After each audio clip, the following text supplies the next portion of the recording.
Welcome to the next level of our Ask Ira feature.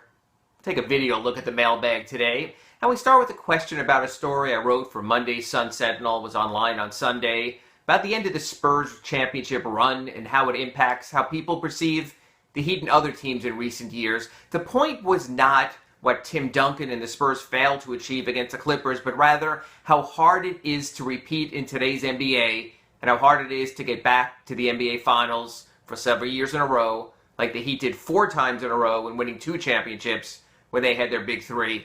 The greater point was this: in these days of luxury tax, salary cap, and especially free agency, what the Chicago Bulls did with Michael Jordan winning championships in 6 of 8 years, basically all 6 years that Michael Jordan was there in full for the full season, it shows that might not be repeated for a long time to come.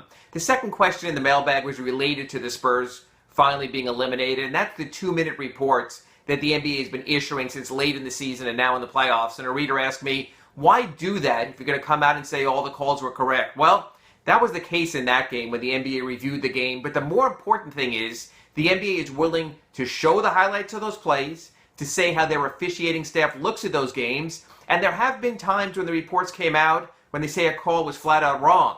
As a reader asked me, well, what good does that do the fan or the team?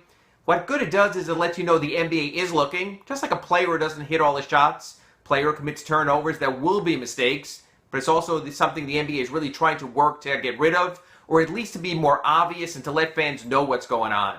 The third question in the mailbag was about the NBA draft and Emmanuel Mudiay and where he stands in this draft. Everyone is talking about Okafor, Karl Anthony Towns, a big man draft at the start, but Mudiay, who played in China this past season, he's been working out, likely will skip the Chicago pre-draft camp.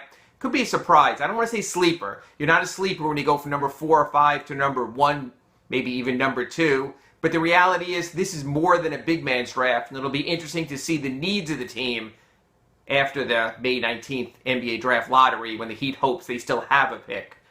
Until the next time when we go back into the mailbag, and you can find a place to send those questions in at sunsentinel.com/askira.